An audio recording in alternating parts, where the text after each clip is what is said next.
Vamos a continuar con nuestra serie de predicaciones relacionadas con nuestro catecismo de la Iglesia, el catecismo de Heidelberg. El texto, sin embargo, de la Biblia de esta mañana es Romanos 1, versículos 18 al 23. Les invito a buscar Romanos capítulo 1, versículos del 18 al 23.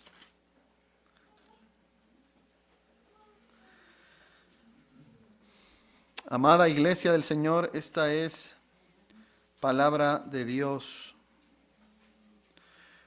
Porque la ira de Dios se revela desde el cielo contra toda impiedad e injusticia de los hombres que detienen con injusticia la verdad. Porque lo que de Dios se conoce se les manifestó, pues Dios se lo manifestó. Porque las cosas invisibles de Él, su eterno poder y deidad, se hacen claramente visibles desde la creación del mundo, siendo entendidas por medio de las cosas hechas, de modo que no tienen excusa. Pues habiendo conocido a Dios, no le glorificaron como a Dios, ni le dieron gracias, sino que se envanecieron en sus razonamientos, y su necio corazón fue entenebrecido. Profesando ser sabios, se hicieron necios y cambiaron la gloria del Dios incorruptible en semejanza de imagen de hombre corruptible, de aves, de cuadrúpedos y de reptiles. Amén. Vamos, hermanos, al catecismo de Heidelberg, en el librito que ustedes tienen en sus asientos. Esta es una de nuestras confesiones de fe. Perdón. Y vamos a estudiar el domingo 4, las preguntas 9, 10 y 11 en esta mañana. Dice así la pregunta 9. ¿No es Dios injusto con el hombre al pedirle en su ley que haga lo que no puede cumplir? Respuesta: no. Dios creó al hombre en condiciones de poderla cumplir. Pero el hombre, por instigación del diablo y de su propia rebeldía, se privó así y a toda su descendencia de estos dones divinos. Pregunta 10. ¿Dejará Dios sin castigo tal desobediencia y apostasía? Respuesta: de ninguna manera. Antes, su ira se engrandece horriblemente, tanto por el pecado original como por aquellos que cometemos ahora, y quiere castigarlos por su perfecta justicia, temporal o eternamente. Según ha dicho él mismo: maldito todo aquel que no permaneciera en todas las cosas escritas en el libro de la ley para hacerlas. 11. ¿No es Dios también misericordioso? Respuesta: Dios es misericordioso, pero también es justo. Por tanto, su justicia exige que el pecado que se ha cometido contra su suprema majestad sea también castigado con el mayor castigo, que es la pena eterna, así en el cuerpo como en el alma. Oremos. Amado Dios, te agradecemos porque podemos profundizar en estas cosas y porque sabemos que, Señor, mientras conocemos más del pecado y su maldad y las consecuencias del mismo, nosotros podemos entonces apreciar de mejor manera la redención que Cristo ha ofrecido y tenemos los que confiamos en Él, y también podemos entonces vivir de acuerdo a tu palabra como pueblo salvado, redimido, tuyo. Y todo esto en verdadera felicidad. Señor, gracias por no dejarnos en la oscuridad. Gracias por no dejarnos en la ignorancia. Gracias, Señor, por revelarnos la verdad. En el nombre de Jesús oramos. Amén. Queridos hermanos, este mensaje va a estar, pero dirigido como estos militares que tienen esas miras bien ajustadas, los francotiradores. Va directo a una idea que tiene que salir de nuestras mentes y de nuestros corazones y que está muy presente y que ha infectado al pueblo de Dios. Y la idea es esta. Tiene que ver, primero les doy algo de contexto, tiene que ver con esta actitud equivocada, con este desconocimiento y con este pecado de querer hacernos a un Dios a nuestra imagen, separando los atributos que Él tiene, inventándonos un Dios que no existe. Y este Dios falso al que me refiero es este Dios que a todo el mundo le gusta, pero que no es un Dios verdadero, no es el único Dios verdadero. El único Dios vivo y verdadero tiene varios atributos que al final del día pueden ser resumidos en uno: su santidad, su gloriosa santidad. Son varios los atributos que Dios tiene, pero igual podríamos incluso resumirlos, o más que resumir, mencionar dos que son muy importantes. Su misericordia, que a todo el mundo le gusta. No solamente a ustedes, no solamente a nosotros, sino al mundo incrédulo le encanta la misericordia de Dios. Usted no va a encontrar, tal vez alguno, pero en general usted no va a encontrar a alguien que diga: qué mal que haya un Dios misericordioso. Estos cristianos hablan de un Dios misericordioso. ¡Qué mal! Usted no se va a encontrar con eso. A la gente le gusta que exista un Dios misericordioso, pero un Dios solamente misericordioso no existe. Y si es que usted es una de esas personas que piensa así o se refiere a Dios solamente de esa manera, usted se ha hecho un ídolo. El Dios verdadero es un Dios misericordioso, sin lugar a dudas, pero también es justo. No es un Dios injusto. Al Dios solamente misericordioso, falso, que no existe sino solamente en las mentes de algunas personas,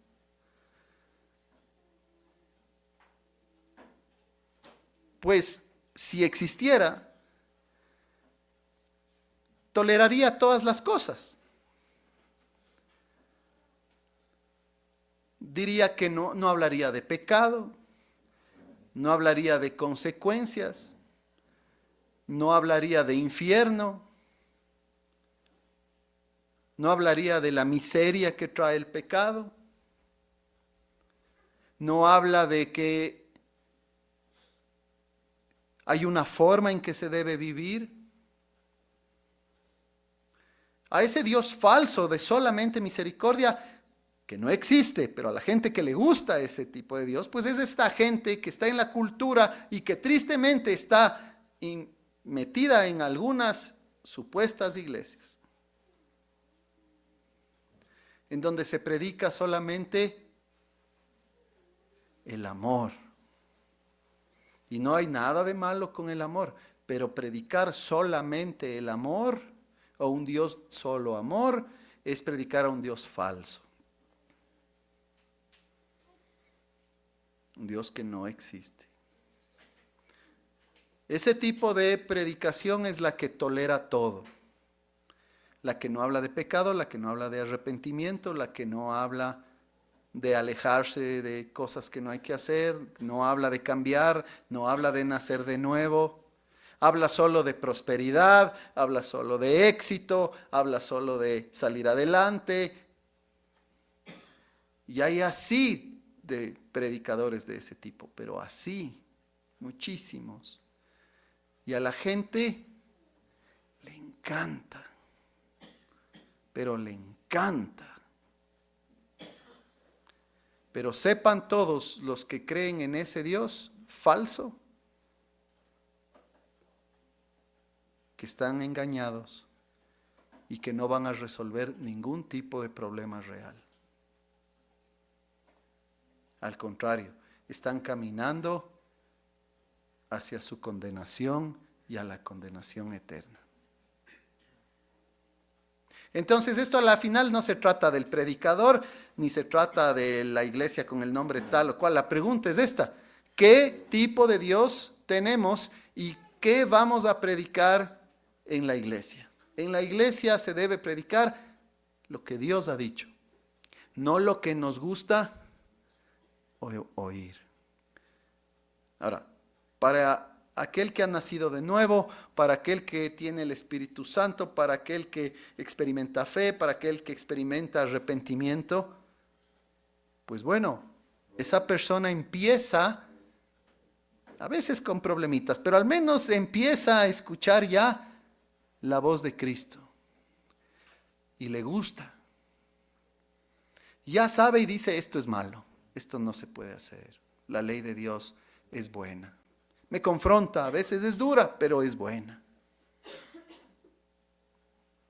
El que dice: no, yo no quiero saber nada de eso, yo solo quiero irme al cielo, como decíamos hace un rato cuando hablábamos en la confesión de pecados y en la lectura de la ley. No, yo lo que quiero es esa salvación que a mí no me exige nada. Yo quiero esa salvación que a mí no me compromete en nada. Yo quiero esa que es cómoda, esa que me hace ser libre, feliz, hacer lo que yo quiera, ¿verdad?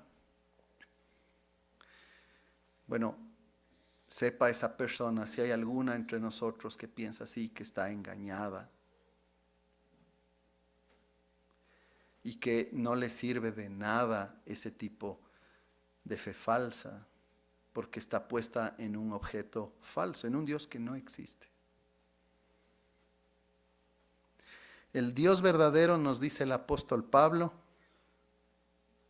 revela su ira desde el cielo. Dios tiene ira. Porque la ira de Dios se revela desde el cielo contra toda impiedad e injusticia de los hombres que detienen con injusticia la verdad.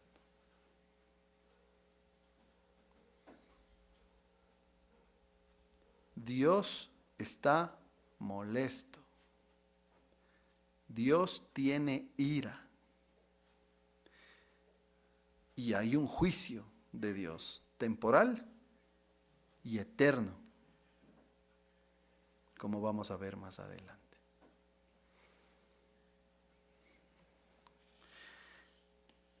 En el día del Señor 3,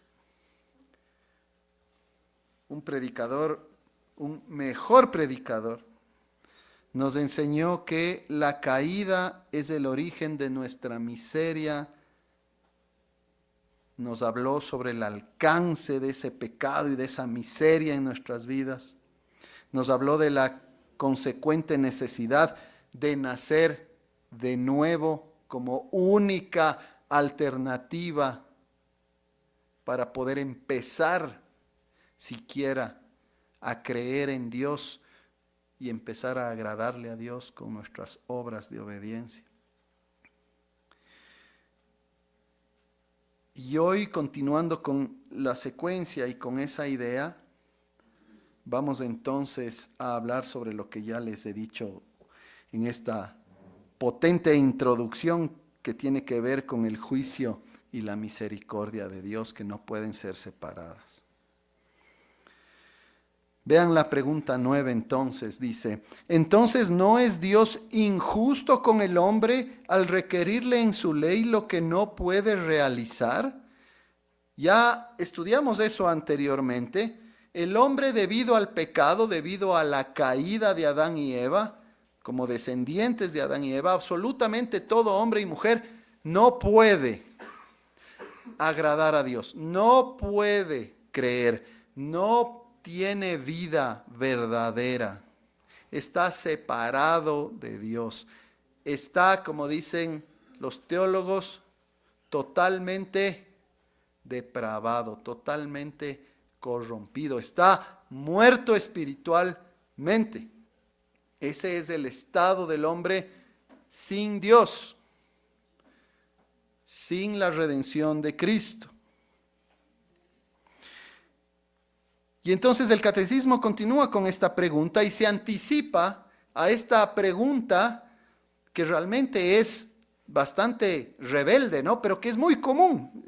La verdad es que aparece mucho en los no creyentes y a veces en algún creyente que está un poco tambaleando o está un poco mal influenciado o que está medio alejado. Con esta actitud de duda, ¿no? Se presenta esta objeción y dice, no, pues, pero a ver, si yo no puedo porque soy descendiente de Adán y Eva y su pecado ha sido imputado a mí, ¿no es cierto? Y yo ya no puedo entonces obedecer la ley de Dios. ¿Cómo va a ser justo que Dios me pida que obedezca? Pues, ajá, encontré el problema entonces. Dios no me puede a mí exigir algo que yo no puedo hacer. Y el mundo incrédulo aplaude, ¿no? Y dice, exacto, no, amén, aunque no creen, ¿no? Pero dirían, amén, así es. Y a veces nosotros nos dejamos influenciar por estas ideas que son realmente equivocadas y que ni siquiera corresponden con la realidad. ¿Y quiere un ejemplo? Frente a la ley, frente a lo moral. Usted tiene que pagar, por ejemplo, la matrícula de su vehículo, ¿no? ¿En qué termina su placa? Verá que ya se acaba el mes, ya tiene que pagar. ¿Puede ir usted al SRI y decirle, mire, la verdad es que no puedo pagar? Como yo no puedo pagar, es injusto que usted me cobre la matrícula. Y el señor del SRI con una sonrisa enorme le va a decir, tiene toda la razón. Discúlpeme, qué tonto que he sido. No me pague. Si usted no puede, entonces no tiene que pagar. ¿Eso sucede? No. Que usted o yo no podamos hacer algo no nos exime de la responsabilidad y de la ley. Dios en su perfecta santidad exige que todo hombre viva de acuerdo a su ley. Y que usted no pueda y que yo no pueda hacerlo. Olvidémonos de que estamos en Cristo. Recuerden que ahorita estamos hablando especialmente de aquellos que no están en Cristo.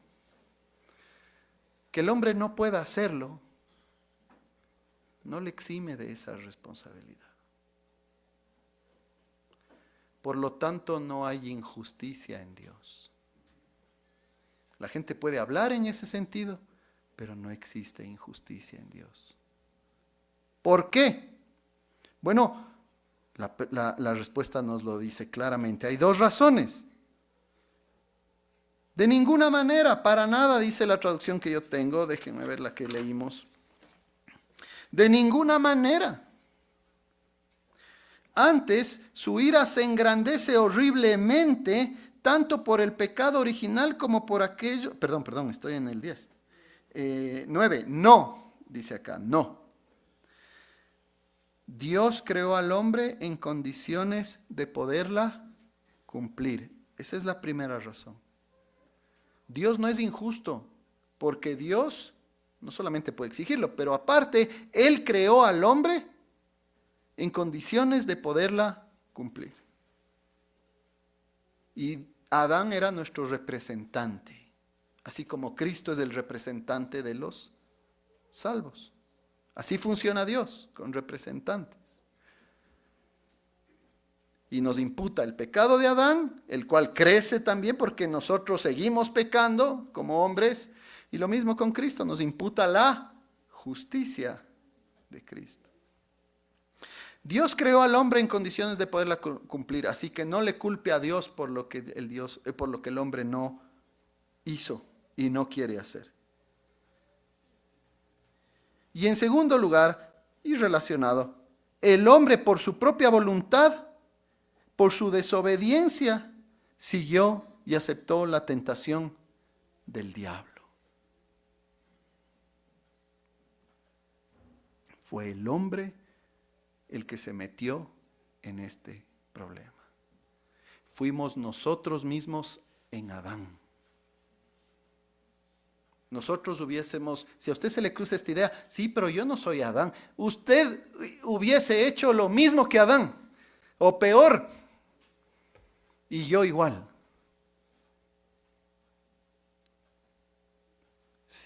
En ese estado en el que Adán fue creado, él podía escoger una u otra cosa. Él es nuestro representante, nosotros pecamos en él. Y nuestro pecado cada vez es más grave, porque no, como vimos en la pregunta 10, que ya vamos a entrar más a detalle, porque sigue creciendo, el hombre sigue pecando en contra de Dios. Otra vez, estamos hablando del hombre sin Cristo.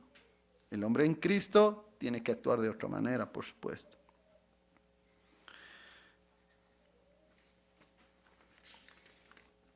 Vea lo que dice Romanos 3, 5 al 6. Y si nuestra injusticia hace resaltar la justicia de Dios, ¿qué diremos? ¿Será injusto Dios que da castigo? Apuntando precisamente a ese tema. Si yo soy injusto, ¿no es cierto? Mi pecado, ¿no es cierto?, me muestra la justicia de Dios, precisamente. El hecho de que yo peque comparado con su ley, dice, aquí está Dios, justo, tú eres el injusto. ¿Qué vamos a decir entonces? ¿Que Dios es el injusto porque me castiga? En ninguna manera. De otro modo, ¿cómo juzgaría Dios al mundo? Entonces, queridos hermanos, no podemos culparle a Dios. No se le ocurra culparle a Dios. No se le ocurra caer ahora ya como cristiano incluso. Hacerse este tipo de preguntas que lo que demuestran es nuestra desconfianza y nuestro desconocimiento. Culparle a Dios por el pecado. Culparle a Dios por mi pecado. Culparle a Dios porque Él exige santidad y yo no la tengo. Lo único que refleja eso es, insisto, nuestro propio orgullo, nuestro propio desconocimiento. E implica que nosotros no somos conscientes de la gravedad de nuestro pecado y de nuestra rebelión en contra de Dios.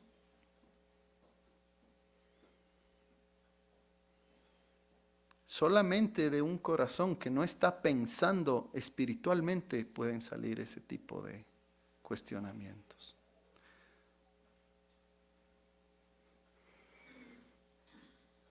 Pero sí vale la pena entonces preguntarnos por qué Dios sí exige algo que no podemos hacer. O sea, finalmente, está bien, confesamos nuestro pecado, hemos pensado a veces injustamente, ¿no es cierto? Nos hemos hecho ese tipo de preguntas, confesamos, que el Señor nos perdone, ¿no es cierto? Y nos siga iluminando. Pero finalmente sí podemos preguntarnos por qué Dios exige al hombre que no puede cumplir con la ley de Dios, que cumpla con ella. Es una muy buena pregunta. Y la respuesta es esta, hermanos. Porque es necesario que el hombre se dé cuenta de su estado, sea consciente de su pecado. No solamente de su pecaminosidad, no solamente de su rebelión contra Dios, sino incluso de su incapacidad. Porque la gran mayoría de seres humanos no entienden eso. La gran mayoría de seres humanos creen que son buenos. La gran mayoría de seres humanos creen que no son tan malos. Y la gran mayoría de seres humanos creen que pueden hacerlo todo. Si lo haces con el corazón, puedes hacer todas las cosas. Si te lo propones, puedes hacerlo. Y la gente piensa que incluso podría ir al cielo y reconciliarse con Dios si es que quisiera. Y entonces esta verdad tan dura finalmente se convierte en bendición para nosotros. En el sentido de que nosotros tenemos que entender, seamos cristianos o no, nuestra incapacidad. Nosotros no podemos obedecer la ley de Dios si no hemos nacido de nuevo y sin que el Espíritu Santo permita que nosotros lo hagamos. Somos incapaces y reconocerlo es bueno. Esto no le gusta al mundo orgulloso de allá afuera, no le gusta a nuestro corazón que todavía tiene ahí a veces semillitas de orgullo. No podemos. Y solamente si nosotros entendemos esto, nosotros vamos a abrazar el Evangelio de Cristo con la humildad necesaria. Como no se predica en general en la mayoría de iglesias tristemente el pecado en su verdadera dimensión, a veces ni se menciona, por eso es que se toma al Evangelio con tanta deportividad, con tanta informalidad, porque no sabemos ni entendemos claramente cuál es nuestro verdadero estado. No queremos ni podemos.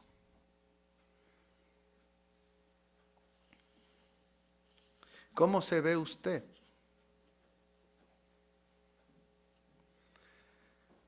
Usted ya es cristiano. Bueno, asumo que todos somos cristianos.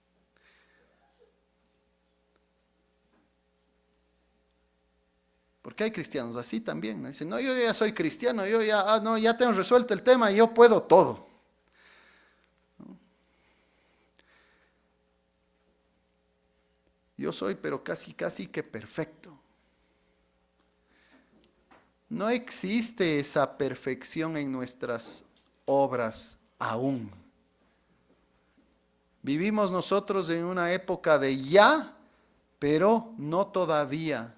No experimentamos absolutamente todas las bendiciones de Dios. Todavía no podemos, tristemente, cumplir con toda la ley de nuestro Dios. Todavía necesitamos, y siempre vamos a necesitar, por supuesto, del Espíritu Santo. Yo le hago una pregunta súper práctica. ¿Usted ora cuando ora para que el Espíritu Santo le permita obedecer al Señor en este día?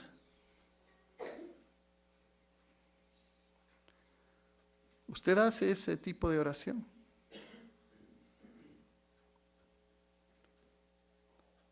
Porque seamos bien sinceros, nuestras oraciones muchas veces son, ¿no?, algo así como, Señor, que me vaya bien en este día, ¿no es cierto? Que todo me salga como tiene que salirme, me vaya bien en el trabajo, bueno, salga esto bien, me vaya bien en este examen médico, me vaya bien en esto, lo que necesito.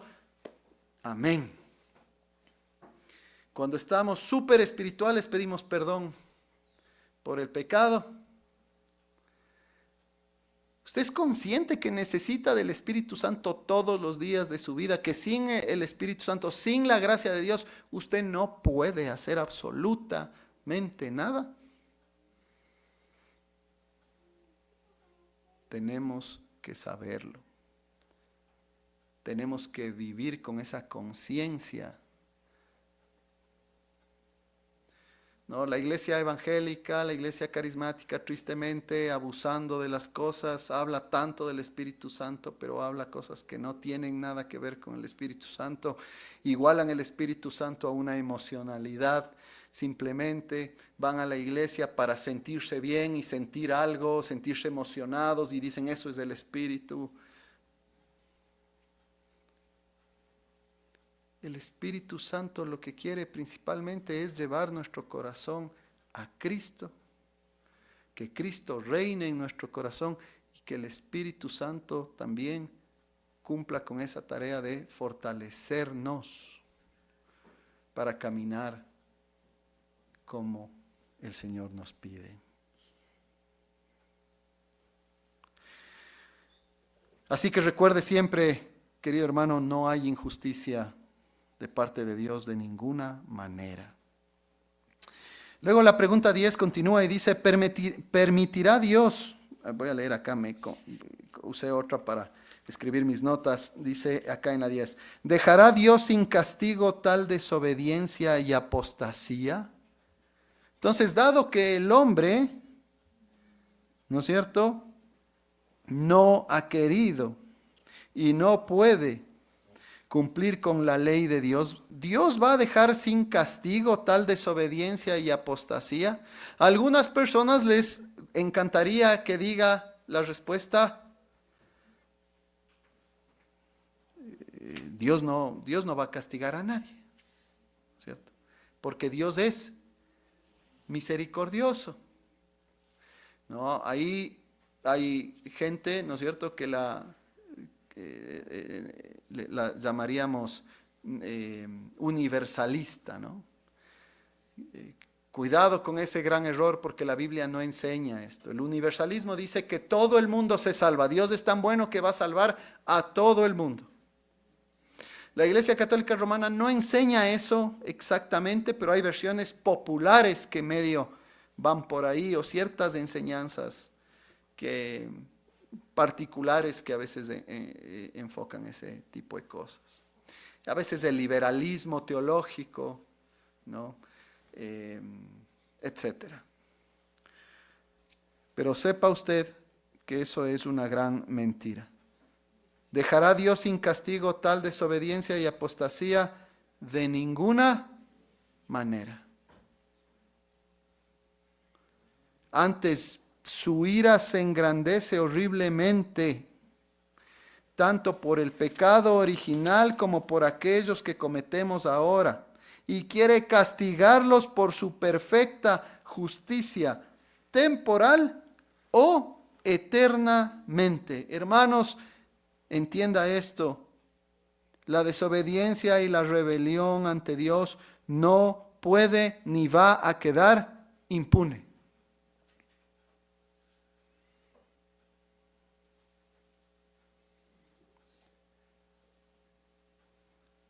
Tito 1:16 dice así, profesan conocer a Dios, pero con los hechos lo niegan, siendo abominables y rebeldes, reprobados en cuanto a toda buena obra. Hay otra gran mentira entre cristianos evangélicos, esta idea de que Dios odia el pecado, pero ama al pecador. ¿Ha oído eso, no es cierto? Muchas veces oímos de estas cosas. Bueno, esa declaración es falsa. Porque Dios odia el pecado, ¿y a quién más? Y al pecador que no se arrepiente de su pecado. Por eso va a terminar enfrentando la ira de Dios y el juicio de Dios.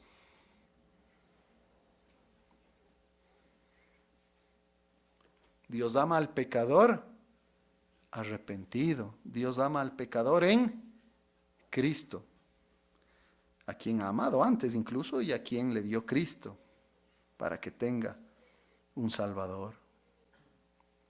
Pero hay gente, hermanos, que piensa de esa manera, que Dios no castiga nunca, que Dios no corrige nunca. Y por esa razón es que muchas veces el cristianismo se ha vuelto una manifestación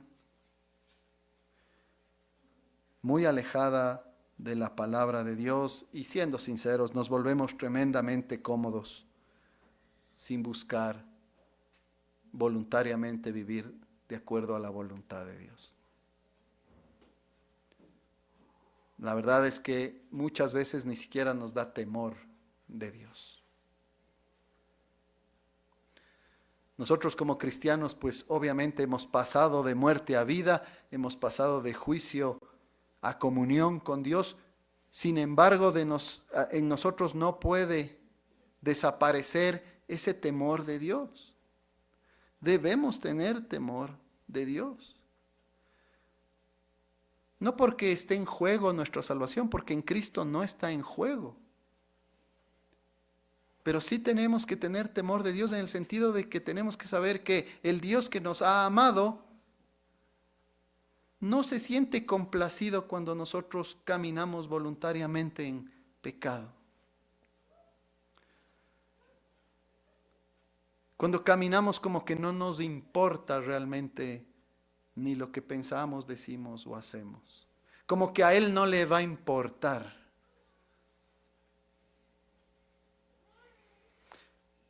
Dicho de otra manera, nosotros no le vamos a agradar a Dios, no vamos a buscar agradarle a Dios si no existe un temor correcto en nosotros por Dios.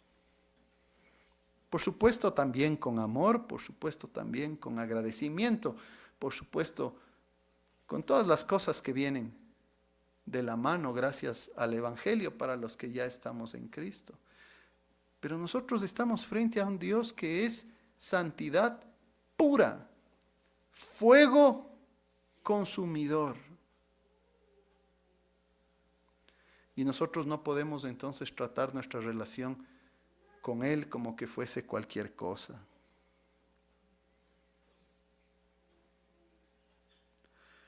Job 9, 5, 6 dice, Él arranca los montes con su furor y no saben quién los trastornó. Él remueve la tierra de su lugar y hace temblar sus columnas. Nahum 1:2, Jehová es Dios celoso y vengador. Jehová es vengador y lleno de indignación. Se venga de sus adversarios y guarda enojo para sus enemigos. Efesios 2:3 nos dice que nosotros sin Cristo éramos hijos ¿de qué? De ira. Estamos, hermanos, frente a un Dios tremendamente justo, tremendamente santo, y cuya justicia también expresa ira. Entonces, queridos hermanos, la próxima vez que a nosotros se nos ocurra justificar el pecado, la próxima vez que nos sintamos tentados a decir, sí, no pasa nada, que la gente sea feliz, dejen que la gente viva como quiera.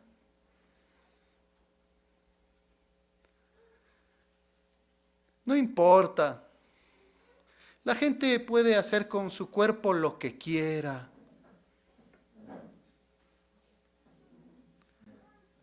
¿Se da cuenta que estamos pecando y estamos validando algo que a Dios le desagrada? Que estamos promoviendo a un Dios falso, a un Dios que no existe, que estamos cayendo en idolatría. Si nosotros somos creyentes, en nosotros debe haber un celo también por la santidad de Dios. No un celo irracional, no un celo que nos tape los ojos y que nos vuelva en personas que no tenemos ningún tipo de misericordia, ni de compasión, ni que... No estamos hablando de eso. Pero sí hay un celo sano, santo, correcto por las cosas de Dios. No es que somos exagerados, porque esa es también la típica frase, ¿no? Ay, pero qué exagerado. ¿Por qué tienes que ir todos los domingos a la iglesia? La gente no entiende que para nosotros lo más importante, y eso debe ser, y usted debe sentir esto en su corazón, lo más importante en la vida es adorar a nuestro Dios Santísimo. El privilegio más grande que yo tengo en mi vida es estar en comunión con mi Dios. Y si tuviese que ir todos los días 3 veces a la iglesia, lo haría. Ya si me preguntan. Y debería ser así. Dios no nos pide eso, porque Él quiere que le sirvamos 6 días trabajando en nuestras vocaciones y en contacto con nuestro prójimo, creyentes y no creyentes, y que testifiquemos de Él, y que el domingo sea el día en que nos dediquemos a la adoración a Él y a descansar en Él. Con amor, con celo, con un adecuado sentido. Quiero usar esto, no voy a usar esa palabra porque voy a confundir. Con una postura firme, valiente y alegre, libre de que yo pertenezco a Cristo y estoy completamente feliz de hacer lo que Él me pide. No tengo vergüenza. ¿Por qué habría de tener vergüenza?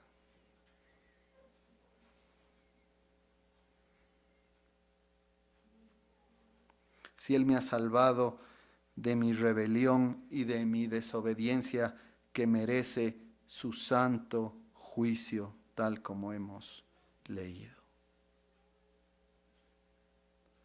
Y no solamente eternamente, sino temporalmente. Entendiendo esto, hay una consecuencia general, ¿no es cierto?, por el pecado y por la miseria del pecado.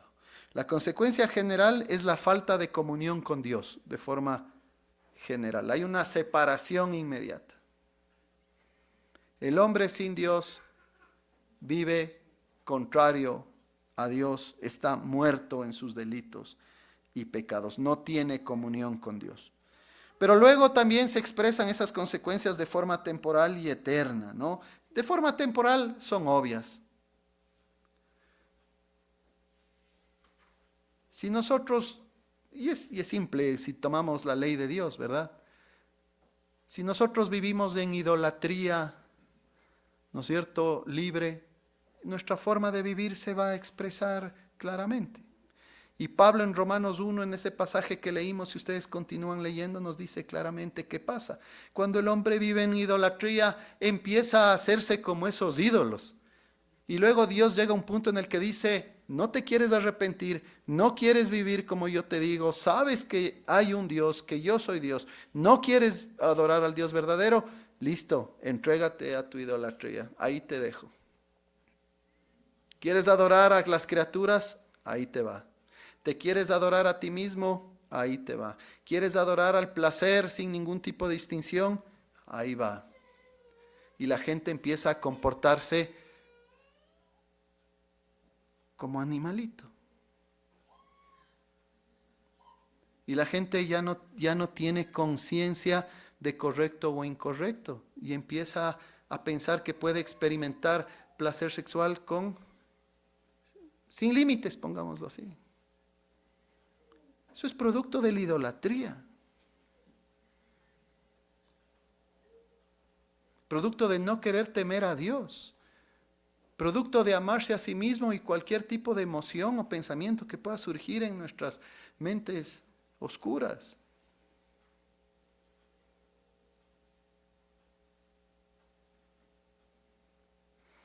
Hay consecuencias temporales. Si Dios dice no robes y nosotros pasamos robando, pues luego hay consecuencias.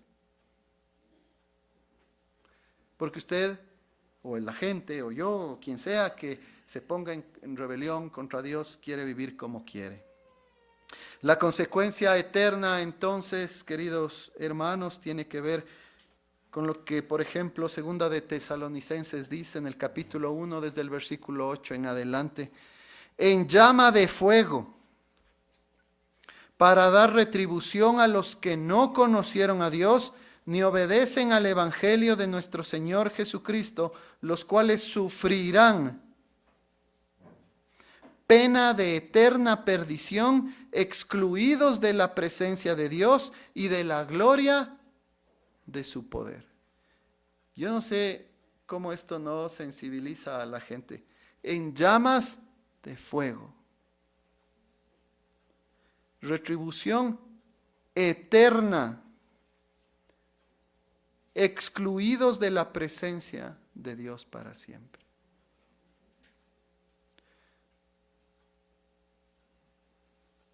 Yo estoy seguro que ninguno de nosotros quiere estar ahí. Pero hermanos, también tenemos que estar comprometidos con la idea de que tampoco queremos que los seres humanos, el resto de seres humanos estén ahí.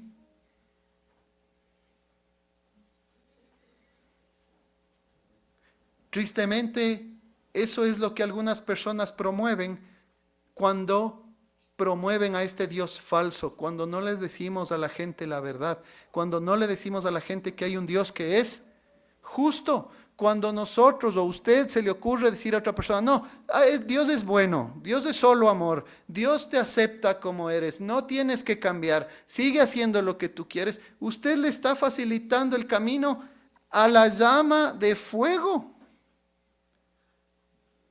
¿Entendemos lo que esto significa? No estamos siendo buenos cuando simplemente hablamos de un Dios que no tiene justicia. Al contrario, estamos siendo profundamente malvados, escondidos bajo una careta de bondad que es falsa.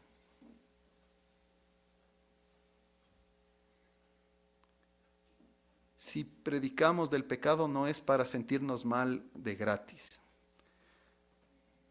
Si predicamos del pecado es para que huyamos de él. Y si nos sentimos mal, bueno, qué bueno, para que salgamos de eso y encontremos el verdadero gozo en Cristo, pero saliendo del pecado, entendiendo la gravedad del pecado y sus consecuencias.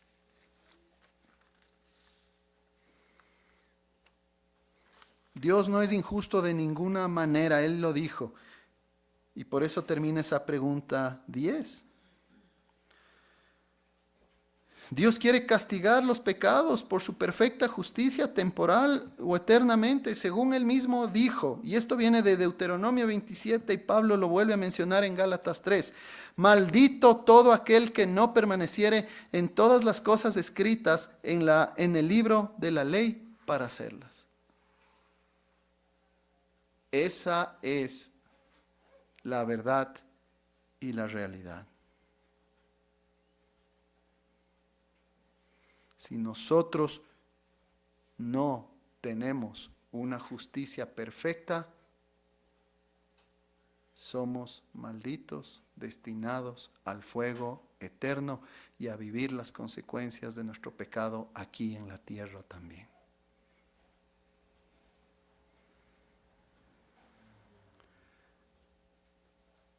Y gracias a Dios, porque aunque esta pregunta no lo dice, y lo responde mucho más adelante, Dios envió a su Hijo para que se encarne y para que Él sea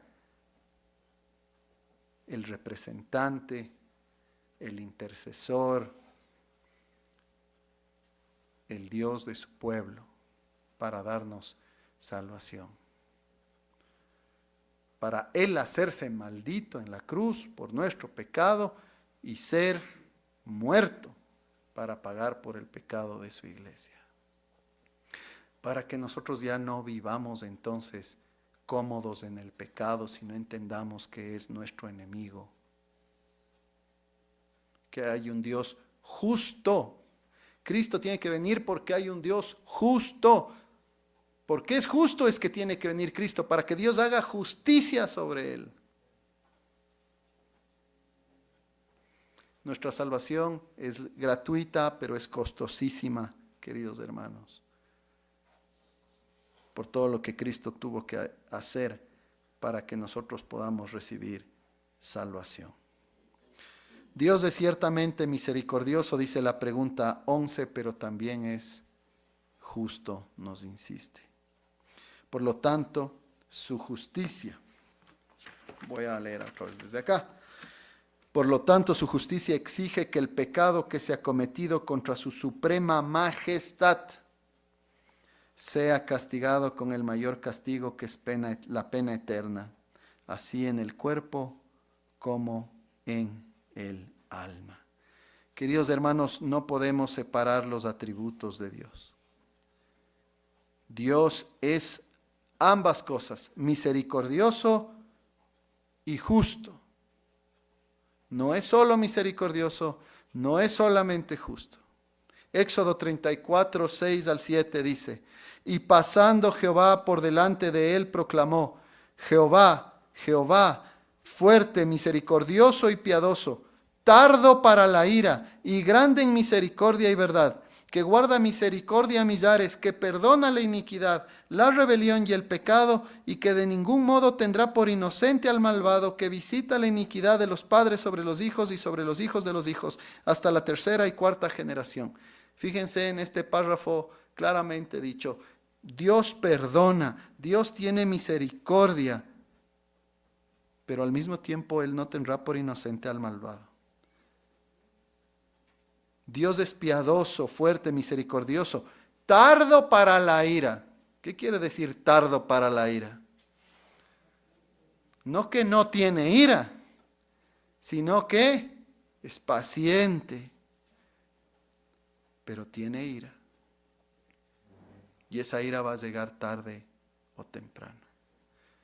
Sobre los que están en Cristo verdaderamente y sinceramente, esa ira ya cayó sobre Cristo.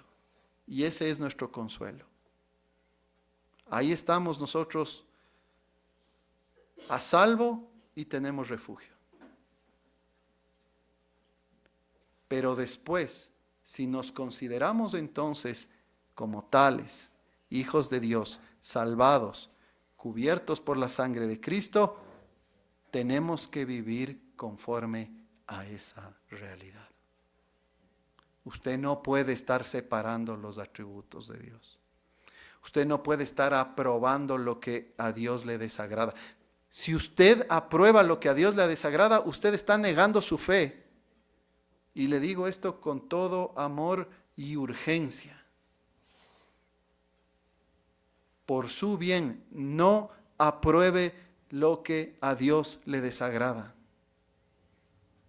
porque usted está negando su fe.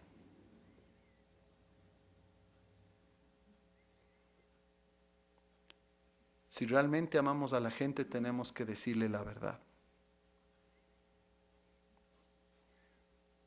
Dios odia el pecado.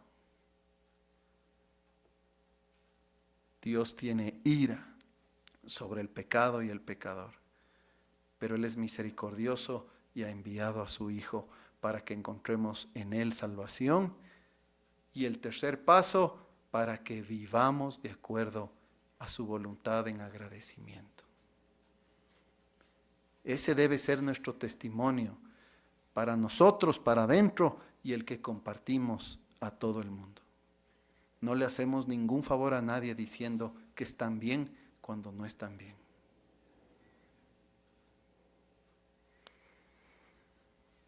Que el Señor nos ayude y que el Señor nos guíe, hermanos. Amén. Oremos. Señor, te damos gracias por tu palabra.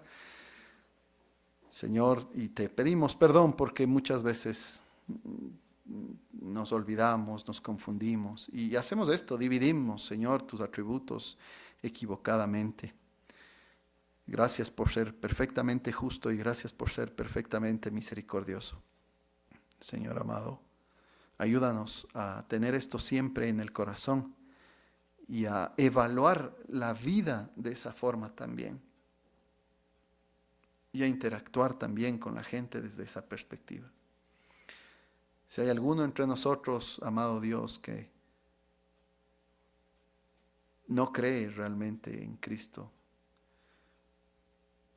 que realmente no cree en tu justicia, Señor, dale temor, dale de tu Espíritu Santo a todos, Señor. Llénanos de Él para que te temamos más, te amemos más y busquemos agradecerte más por la obra de Cristo solamente. Amén.